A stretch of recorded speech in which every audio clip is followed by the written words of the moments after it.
आज हम लोग ज्वेलरी में बिलिंग सॉफ्टवेयर के लिए जो गोल्ड का कैलकुलेशन होता है, अमाउंट का कैलकुलेशन होता है, फाइन ड्यू जो होता है उसके कैलकुलेशन जो होते हैं, इन सब के बारे में एक फंक्शन क्रिएट करने जा रहे हैं हम। ठीक है। तो इससे पहले हम लोगों ने इतने पैरामीटर्स को डिफाइन किया, जैसे प्रीवियस फाइन ड्यू हो तो कितना प्रीवियस फाइन ड्यू है, प्रीवियस टोटल डिपॉजिट। कस्टमर जो है गोल्ड के बिजनेस में कैश को डिपॉजिट करके, जस्ट लाइक बैंक में कैश हम लोग डिपॉजिट करते जाते हैं और वो अमाउंट हमारे अकाउंट में ऐड होता जाता है, वैसे ही कस्टमर जो है गोल्ड बिजनेस में शॉपकीपर्स के पास, दुकानदार के पास गोल्ड लेते जाते हैं और उसके अगेंस्ट में कैश को डिपॉजिट करते जाते हैं। ठीक है। उसके बाद ये जो कैश, प्रीवियस कैश ड्यू है, ये तब आता है जब कस्टमर ये कहता है कि एक टर्म डिफाइन होता है गोल्ड में भाव करना, कि आज का रेट मेरा इतना, मान लीजिए पहले से मैंने 10 ग्राम गोल्ड खरीदा हुआ है, उनको मैंने एक 2 लाख रुपए पेमेंट किया हुआ, डिपॉजिट किया हुआ है कैश, और वो आज के डेट में कस्टमर आता है और बोलता है कि मेरा भाव कर दीजिए। तो सपोज कीजिए कि आज गोल्ड का रेट जो है 5000 पर ग्राम है, तो उसके हिसाब से हम लोगों का 10,000 का कितना अमाउंट हो जाएगा, 5 लाख। 5 लाख में से उसने 1 लाख ऑलरेडी डिपॉजिट कर रखा है। तो उस केस में दुकानदार उससे ये डिमांड करता है कि मेरा आपको रिमेनिंग 4 लाख और पे करना है मुझे। तो उस केस में या तो कस्टमर जो है उसको 4 लाख इमीडिएटली पे करके अपने अकाउंट्स को वहाँ कोई क्लोज कर देता है। अदरवाइज जो कहे कि नहीं, मेरा इसमें से आपका 4 लाख का भाव बन रहा है टोटल, इसमें से 3 लाख रुपये और मैं दे देता हूँ और 1 लाख रुपया जो है मेरा ड्यू में जाएगा। तो नेक्स्ट टाइम जब भी कस्टमर का लेजर देखेंगे हम लोग या बिलिंग करेंगे, वहाँ पे ये चीज़ें आएंगी सामने कि अब मेरा प्रीवियस ड्यू क्या उठा रहा है, तो वो होता है प्रीवियस कैश ड्यू। ठीक है। एक चीज और होता है कि सपोज दुकानदार यहाँ पे गोल्ड के बिजनेस में कस्टमर जो है दुकानदार से भी पैसा उधार लेता है, जस्ट लाइक बैंक सिस्टम को समझने का प्रयास कीजिए कि हम लोग बैंक में कैश डिपॉजिट भी करते हैं और बैंक से लोन भी लेते हैं। तो यहाँ भी सेम प्रोसेस है, यहाँ हम लोग कैश डिपॉजिट करते हैं as a customer, and as a customer हम लोग उस दुकान से लोन भी लेते हैं कि आज मुझे जरूरत है, इतने पैसे मुझे दे दीजिए और मेरे अकाउंट में ऐड कर लीजिए। वो अमाउंट भी उस कस्टमर के लेजर में जाकर रिफ्लेक्ट करना शुरू करता है। ठीक है। लेबर अमाउंट, ये भी एक तरह का अमाउंट है, जो लेबर सर्विस चार्ज होता है उसका भी अकाउंट इसमें चल रहा होता है। तो ये अलग अलग तरह के हमारे पास अकाउंट्स के ऑप्शन है, previous fine, previous total deposit, cash due, total paid by company और प्रीवियस लेबर ड्यू। तो इसके साथ हम लोगों को कैलकुलेशन करना है। तो सबसे पहले हम लोग फाइन का कैलकुलेशन करने वाले हैं। फाइन के कैलकुलेशन में मैंने वेरिएबल डिक्लेयर किया है कि टुडे सोल्ड फाइन, गोल्ड हमने आज कितना सेल किया है, जो कि हमको इस स्क्रीन से पता चलेगा। यहाँ पे हम लोग गोल्ड को सिलेक्ट करेंगे, उसका जो भी रिमेनिंग पैरामीटर्स है वो फिट करने के बाद हम लोग टोटल यहाँ पे हम लोग फाइन करेंगे, और हम लोग यहाँ पे लिखते हैं कि today fine sold is equal to convert dot to double text. यहाँ पे हमने डिफाइन कर रखा है कि आज उसने कितना गोल्ड सेल किया हुआ है उस कस्टमर को, टेक्स्ट सेल फाइन। जो भी आपका टेक्स्ट बॉक्स हो उसका नाम हम लोग यहाँ पे पास करते हैं ताकि इसकी वैल्यू हमारे पास स्टोर हो जाए। वैसे ही हमारे पास दो एक चीज और आएगा कि आज के डेट में हमने उस कस्टमर ने गोल्ड डिपॉजिट कितना किया है, क्या मतलब रिटर्न कितना किया है, टुडे रिटर्न फाइन गोल्ड। इसको डिपॉजिट भी कहते हैं, या फाइन को जमा करना बोलते हैं, गोल्ड को जमा करना बोलते हैं। इसका एक पैरामीटर यहाँ डिफाइन होता है और ये हम लोग यहाँ से फाइंड आउट करेंगे कि टेक्स्ट रिटर्न फाइल क्या है, इसकी वैल्यू हमारी इस वेरिएबल में आ जाएगी। ठीक है। अब आज के डेट में नेट डिफरेंस, मेरा नेट फाइन जो है वो कितना कस्टमर के पास बन रहा है। यहाँ पे फाइन और वेट में डिफरेंस समझने का प्रयास कीजिएगा, क्योंकि fine is totally difference from weight of the gold. Fine is the purity of gold only. That is maybe 90%, 95%, 80%, everything. Okay. Now today's sold fine minus today return fine. Simple. Okay. Now we will calculate the total fine due on the customer, and that will be the previous fine. Previous fine plus today difference. This is the net gold. Net gold fine due on customers करने वाले हैं भाव करना, मतलब gold का भाव करना।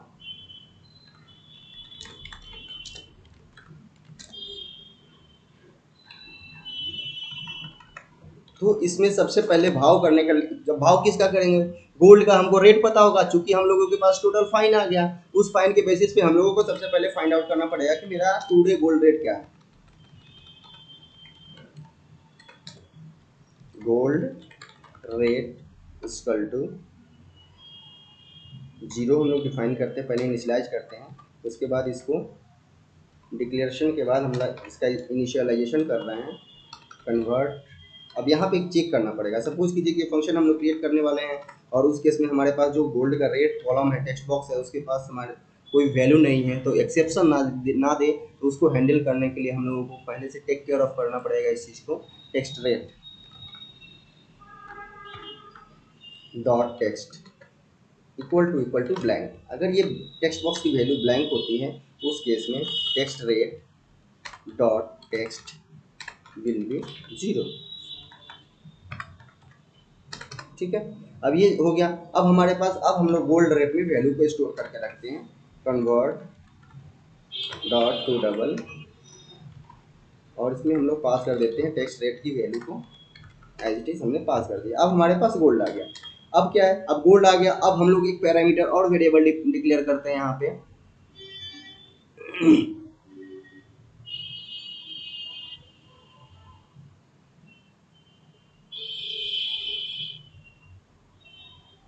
Double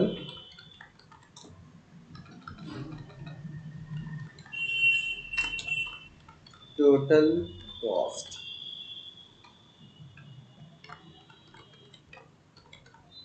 equal to zero.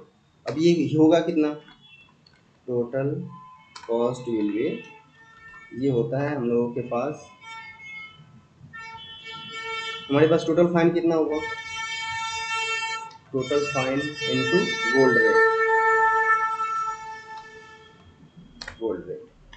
ठीक है, ये हमारे पास एक वेरिएबल में आ गया। अब हमें इस वैल्यू को शो भी करना है कि हमारे स्क्रीन पे यूजर्स को दिखाई देता रहे कि इनका टोटल अमाउंट हो कितना रहा है, तो इस वैल्यू को हम लोग असाइन करने वाले हैं text cost. Text cost equal to total cost dot costing. ठीक है, सिंपल। अब हमारे पास क्या हो गया, फाइन आ गया, गोल्ड का वेट और फाइन दोनों मिल चुका है, रेट मिल चुका है, हम लोगों के पास टोटल अमाउंट आ चुका है कि आज के डेट में, आज के करंट सिचुएशन में कस्टमर के पास टोटल बिलिंग अमाउंट कितना हो रहा है। ठीक है, नेक्स्ट फेज आता है इसका, हम लोगों को अब कैलकुलेशन करना है कस्टमर के प्रीवियस लेजर से, मीन्स उसका प्रीवियस कैश स्टेटमेंट क्या रहा है, ड्यू क्या रहा है, या कंपनी से उसने कितना ड्यू ले रखा है, या उसने टोटल डिपॉजिट कितना कर रखा है। अब हम लोग इस पे काम करने वाले हैं, ये इसका थर्ड स्टेप हुआ। ठीक है, कैश मैनेजमेंट टर्म दे देते हैं हम लोग इसको, आप लोग कुछ भी दे सकते हैं जो आपको समझ में आए। ठीक है, अब हम लोग सबसे पहले एक वेरिएबल हमने टॉप पे डिफाइन किया है, प्रीवियस टोटल डिपॉजिट। ठीक है, अब इसको हम लोग लिखते हैं previous total deposit equal to convert dot to double, और हमने यहाँ ऑलरेडी स्क्रीन पे दिखा रखा है कि टोटल डिपॉजिट कस्टमर का प्रीवियस, और ये हम लोगों को ऑटोमेटिक मिलता है जब हम लोग यहाँ पे कस्टमर के लिए को सेलेक्ट करते हैं, उसके अकाउंट को सर्च करते हैं, तो ये ऑटोमेटिक फाइंड आउट कर लेता है और वो इस लेबल्स के पास स्टोर करके रखता है। ठीक है, अब हम लोग इसको बाद वैल्यू दे दे रहे हैं, label paid balance, label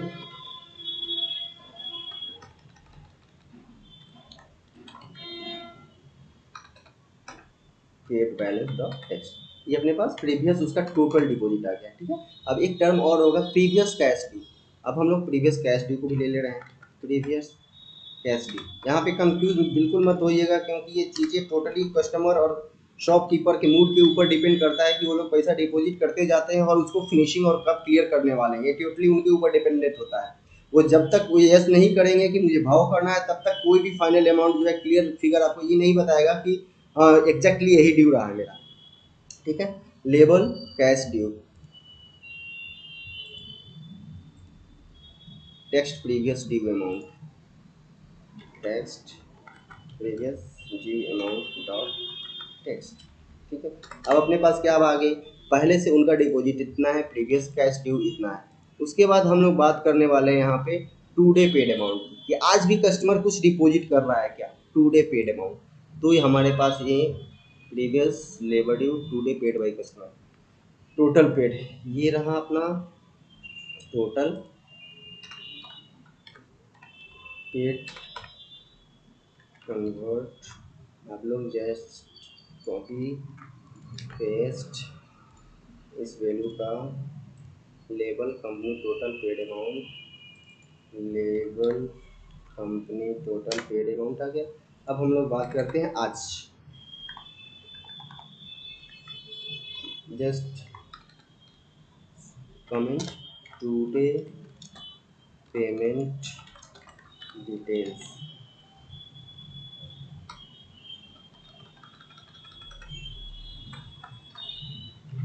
today payment details.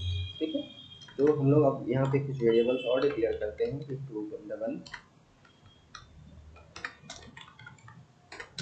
Today paid amount convert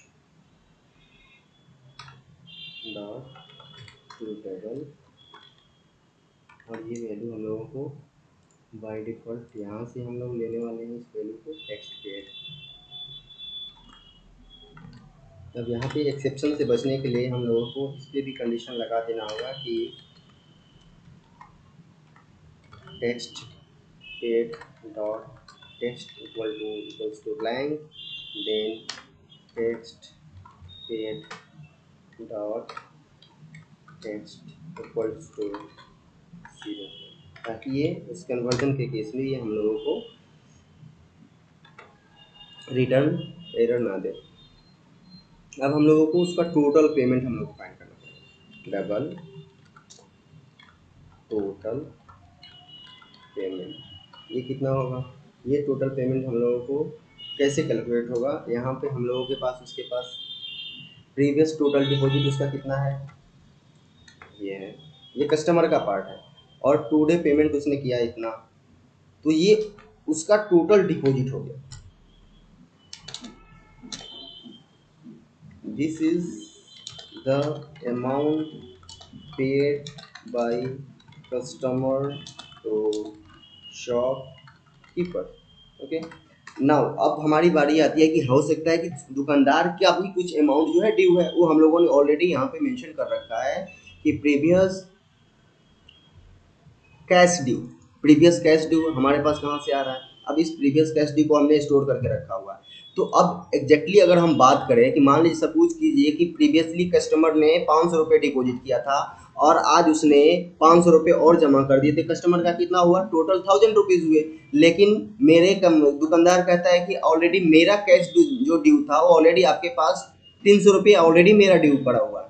तो इसका मतलब ये हुआ कि नेट जो कैश बैलेंस कस्टमर का बच रहा है दुकानदार के पास, वो 500 प्लस 500 माइनस 300 हुआ। तो सेम लॉजिक हम लोग यहाँ अप्लाई करने वाले हैं। तो अब हम लोग लिख रहे हैं double net payment of customer will be total payment minus previous cash due. यही अमाउंट जो बच रहा है इसी के लिए अब वो दुकानदार जो है और एक दूसरे के लिए बात करने वाले हैं कि अब इस अमाउंट का क्या करना है। ठीक है, तो हमारे पास अभी हम लोगों ने कैलकुलेट किया कि टोटल कॉस्ट उसका कितना बन रहा है। सपोज करो कि ये कॉस्ट जो है 20,000 हो रहा है और यहाँ पे अमाउंट जो उसका नेट अमाउंट जो बच रहा है वो उसका बच रहा है कि 12,000 है। ठीक है, तो अब फिर से दोबारा से चीज़ें क्या होने वाली है, अब यहाँ पे सीन चेंज होता है गोल्ड की दुनिया में, ज्वेलरी के बिजनेस में, कि अब वो ये कस्टमर कहता है कि नेट अमाउंट मेरा 12,000 बच रहा है, लेकिन आज के डेट में अभी करेंटली मेरे पास केवल 10,000 रुपये है। ठीक है, तो 10,000 का ही वो आज के रेट के आज का गोल्ड रेट जो होगा उस गोल्ड रेट के हिसाब से 10,000 का जितना फाइन बन रहा होगा वही फाइन जो है हम लोग कैलकुलेट कर लेंगे और टोटल फाइन से हम लोग माइनस कर लेंगे, तो रिमेनिंग फाइन हम लोगों का ड्यू मिल जाएगा। और उस रिमेनिंग ड्यू फाइन और कैश के रूप में हम लोग यहाँ पे गेट कर लेंगे। यही हम लोगों के इस फंक्शन को लिखने का टारगेट है। तो हम लोगों ने टोटल अमाउंट कैलकुलेट कर लिया है, उसका net payment deposit balance calculate कर लिया है, टोटल फाइन कैलकुलेट कर लिया है। यहाँ पे हम लोग हियर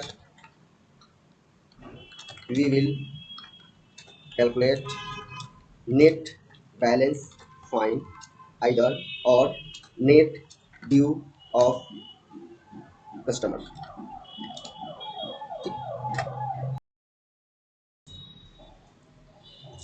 अब यहाँ पे हम लोग भाव देखते हैं, तो यहाँ पे हमने एक चेक बॉक्स मेंशन कर रखा है कि कस्टमर एग्री है कि नहीं भाव करने के लिए, और भाव करने के लिए एग्री है तो वो कितने अमाउंट का भाव करवाना चाहता है। तो यहाँ हम लोग जो इनपुट ले रहे हैं बॉक्स के अंदर, ये इस इनपुट वैल्यू को हम लोग यहाँ पे कन्वर्ट करने वाले हैं भाव और अमाउंट में। अगर चेक्ड है इसका मतलब convert dot to double text customer bhav amount.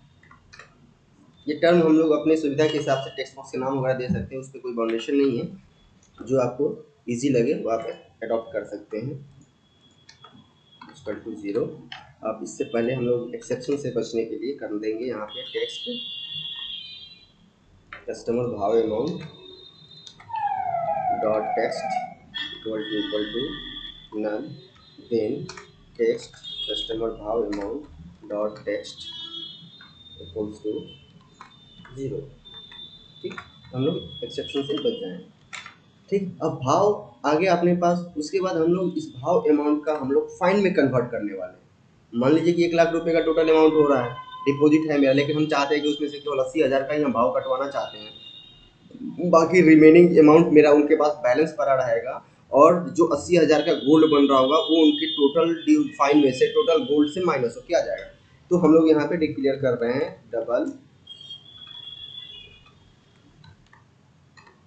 Fine of भाव अमाउंट इक्वल टू 0, और ये लिखेंगे हम लोग फाइन ऑफ भाव amount equal to bhav amount divided by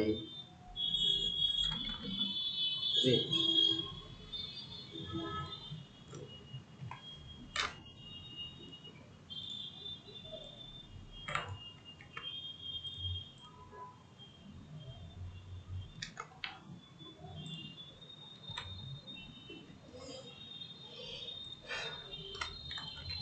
भाव amount will be fine of भाव amount divided by gold rate. ठीक है, अब इसको हम लोग फाइन है चूँकि, इसलिए हम लोग इसको राउंड अप करने वाले हैं। Math dot round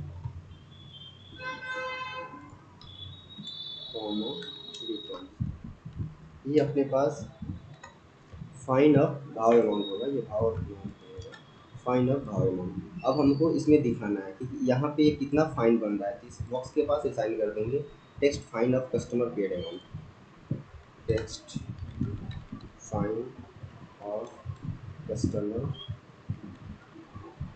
paid amount dot text is equal to fine of भाव अमाउंट डॉट टेक्स्ट। ये हमारे पास फाइन जो है कैलकुलेट होके आ गया, और ये फाइन हम लोगों को अब एक डिफाइन कर रहे हैं डबल। अब चूँकि मान लीजिए कि पहले से हम लोग गोल्ड कस्टमर के पास 15 ग्राम था, लेकिन जितना उसने अमाउंट पेड किया उस अमाउंट में केवल 8 ग्राम उसके फाइन बन रहे हैं, तो रिमेनिंग जो है 7 ग्राम जो है ड्यू हो जाएगा ना कन्वर्ट ऑटोमेटिक। तो यहाँ पे हम लोग डिफाइन करेंगे डबल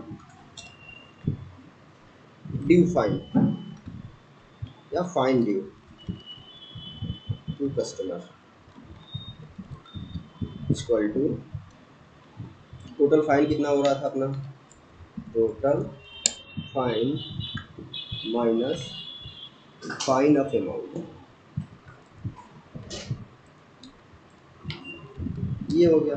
अब ये फाइन ड्यू हम लोगों के पास कहाँ दिखाना है, बैलेंस फाइन में हम लोग उसको दिखाने वाले हैं। यहाँ पे text customer balance fine, text customer balance fine dot text will be fine due of customer dot to string, ये हमने ऑप्शन दे रहा है। उसके बाद अल्टीमेटली हमारे पास ये चीज़ें आ गई, और चूँकि हमें उसका अमाउंट भी पता है तो हमें ड्यू अमाउंट भी हो, चूँकि वो मान लीजिए कि टोटल अमाउंट हमारा उसका टोटल पेमेंट कॉस्ट बन रहा है इतना, और वो पे कर रहा है 1 लाख हो रहा है और पे कर रहा है 70,000, तो 70,000 का फाइन तो हम माइनस कर लेंगे, लेकिन जो अमाउंट होगा तो यानी इसका मतलब यह है कि 30,000 रुपया हमारा ड्यू बच रहा है। तो कस्टमर का ये चॉइस होता है कि वो क्या करना चाहता है, उससे हमें पूछना पड़ता है कि जो आप ड्यू रखना चाहते हैं वो गोल्ड में रखना चाहते हैं या अमाउंट में रखना चाहते हैं। तो कस्टमर अपना थॉट जो है उसको बताता है, विश बताता है कि हाँ मुझे अमाउंट में ही ड्यू रखना है या फाइन में ड्यू रखना है। उसके लिए हम लोगों ने यहाँ पे एक चेक बॉक्स दे रखा है। इस चेक बॉक्स के बेसिस पे ऑटोमेटिक ये डिसाइड करता है कि कस्टमर फाइन जो है गोल्ड में रहना है या कैश में रहना है। ठीक है, अब हम लोग यहाँ पे चेक कर लेते हैं if check box fine due रखना है, ज़्यादा इजी है, C H K fine due रखना है dot check equals to true. ठीक है, बिल्कुल सिंपल सोचना है, ज़्यादा कुछ नहीं सोचना है। ठीक है, तो हमारे पास क्या आ जाएगा, टेक्स्ट कस्टमर बैलेंस फाइन। तो ये बैलेंस फाइन हम लोगों को दिखाना शुरू करें, मतलब रखना है, तो इसका मतलब ये हो जाएगा हम लोगों के पास, टेस्ट कर दीजिए सिंपली। अदरवाइज उस केस में हम लोगों को, और ये जो कस्टमर का ड्यू अमाउंट है, ये due amount, due in amount हम लोग यहाँ पे फाइन कर लेंगे कि ये चूँकि ये कंडीशनल स्टेटमेंट है, इसलिए हम लोगों को इसको इफ ब्लॉक के अंदर ही डाल देते हैं। If double due in cash will be total cost minus जितने का हम लोग भाव करवा रहे हैं उसी अमाउंट से मतलब है, फाइन, फाइन भाव ऑफ अमाउंट, फाइन ऑफ भाव, ये अपने पास आ गया, यही अमाउंट ड्यू रहने वाला है। ये कहाँ चला जाएगा, text due in cash, text due dot text will be due in cash dot to string. ठीक है, तो इस केस में अगर ये ड्यू हो रहा है तो इसका मतलब फाइन जो है वो 0 होना चाहिए, तो उसको भी हम लोग लिख देंगे यहाँ टेक्स्ट कस्टमर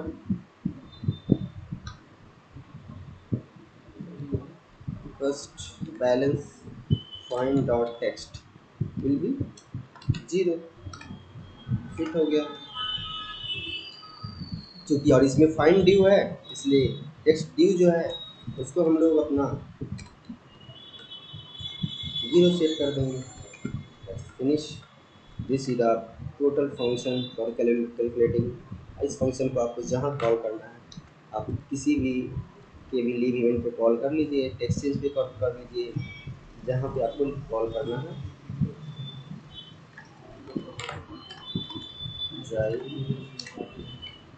कैच